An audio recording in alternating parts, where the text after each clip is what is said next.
नमस्कार।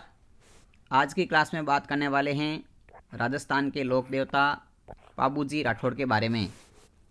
बिल्कुल साथियों, पाबूजी राठौड़ के बारे में एक एक डिस्कस इस क्लास के अंदर करने वाले हैं, जो कि प्रतियोगी परीक्षा के लिए बहुत इम्पोर्टेंट रहेगा। तो चलिए शुरू करते हैं आज की क्लास।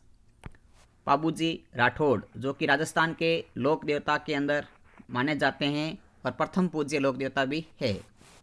पाबूजी राठौड़ का जन्म विक्रम संवत 1296 में तथा ईस्वी सन 1239 ईस्वी को हुआ था।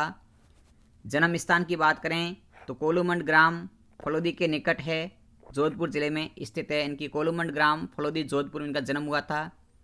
पाबूजी की माता का नाम कमला दे था तथा पिता का नाम दांदल जी राठौड़ इनकी राव सिया के वंशज थे। पाबूजी राठौड़ के गुरु की बात करें तो इनके गुरु का नाम था समृद्ध भारती। बिल्कुल ये मोस्ट इम्पोर्टेंट फैक्ट है। पाबूजी राठौड़ के गुरु का नाम की बात पूछे तो आप बताएंगे समृद्ध भारती। आगे बात करते हैं कि पाबूजी राठौड़ के उपनाम क्या क्या थे। तो इनके उपनाम के अंदर लक्ष्मण का अवतार, गोरक्षक देवता, ऊँटों के देवता, फ्लैग रक्षक देवता आदि नामों से इनको जाना जाता है। एक इनके जन्म के संबंधित इम्पोर्टेंट फैक्ट्स है जो आपके सामने नोट्स के रूप में बता रहा हूँ कि मुहणोत नैणसी के अनुसार, महाकवि मोरजी आसिया के अनुसार तथा लोगों की प्रचलित मान्यता के अनुसार पाबूजी का जो जन्म है वो वर्तमान जो बाड़मेर जिला है, वर्तमान बाड़मेर से 8 कोस आगे खारी खबाड़ के जूना नामक ग्राम में एक अप्सरा की कोख से हुआ था, ऐसा माना जाता है। यानी कि पाबूजी के जन्म के बारे में एक जनश्रुति कह दें या एक प्रचलित मान्यता कह दें जो ये बताती है कि इनका जन्म एक अप्सरा की कोख से हुआ था और वह स्थान था जूना नामक गांव था, खाड़ी खबाड़ जो बाड़मेर से 8 कोस आगे है, वहां पर हुआ था।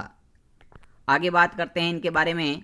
तो पाबूजी की पत्नी का नाम फूलम दे या सुपियार दे था।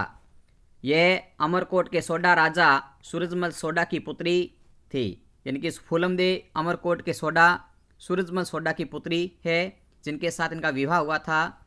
इनका नाम फूलम दे या सुपियार दे, कहीं कहीं फूलम दे लिखा है तो कहीं किताबों सुपियार दे लिखा हुआ है, तो दोनों एक ही नाम है, पाबूजी की पत्नी के नाम हैं। आगे बात करते हैं कि पाबूजी का प्रतीक चिन्ह क्या है। तो पाबूजी के प्रतीक चिन्ह के रूप में भाला लिए अश्वारोही और बाईं और झुकी हुई पाग इनका प्रमुख निशानी है या प्रतीक चिन्ह माना जाता है। फिर आता है कि पाबूजी की घोड़ी का नाम क्या था। तो पाबूजी की घोड़ी का नाम केसर कालमी था। फिर आते हैं कि पाबूजी के भोपे या अनुयायी कौन सी जाति के हैं। तो पाबूजी के भोपे नायक जाति के तथा पाबूजी के अनुयायी है वो थोरी जाति के लोग अनुयायी होते हैं पाबूजी के। साथ ही साथ पाबूजी को आराध्य देव मानते हैं चारण जाति, और राठौड़ जाति पाबूजी को अपना आराध्य देव भी मानते हैं। पाबूजी की जो जीवन कथा है, इनकी जो जीवन का वर्णन है, कपड़े पर क्या रखा है उसे फड़ कहते हैं।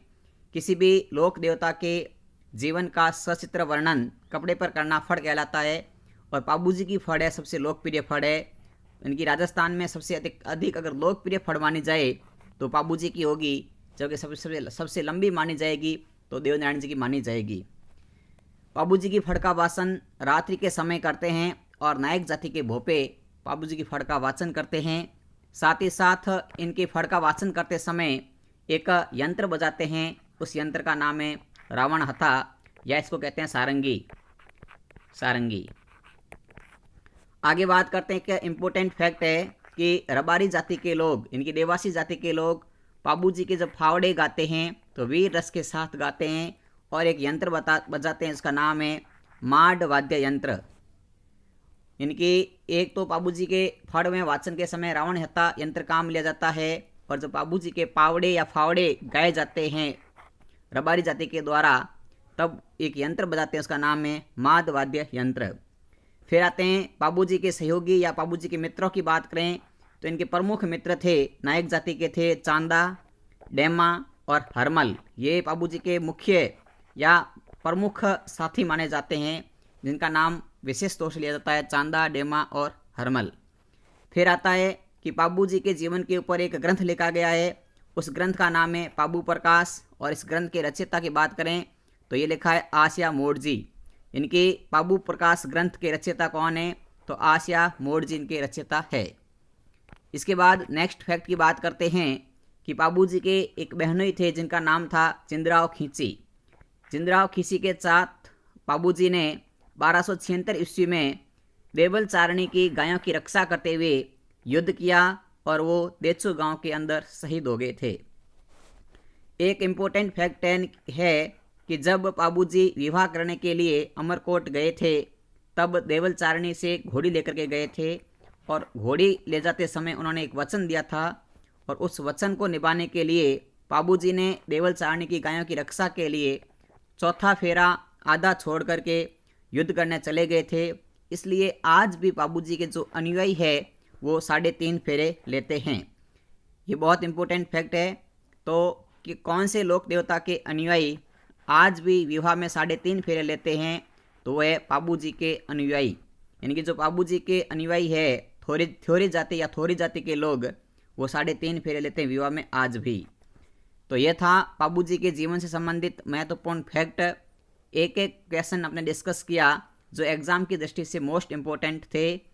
तो साथियों, आज की क्लास आपको कैसी लगी कमेंट बॉक्स में ज़रूर बताएं।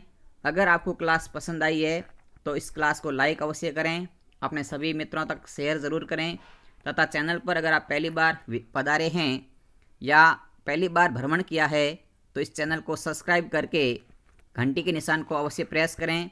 साथ ही साथ इस क्लास की PDF प्राप्त करने के लिए आप हमारे टेलीग्राम चैनल के साथ जुड़ सकते हैं जिसका नाम है Padam study point with GK sir. आप टेलीग्राम पे सर्च करेंगे तो टेलीग्राम चैनल मिल जाएगा। साथ ही साथ आप हमारे इस चैनल के व्हाट्सएप ग्रुप से भी आप जुड़ सकते हैं जिसका लिंक इस वीडियो के डिस्क्रिप्शन बॉक्स के अंदर मैंने दे रखा है। अपनी क्लास को अब यहीं विराम देते हैं। जय हिंद, जय भारत।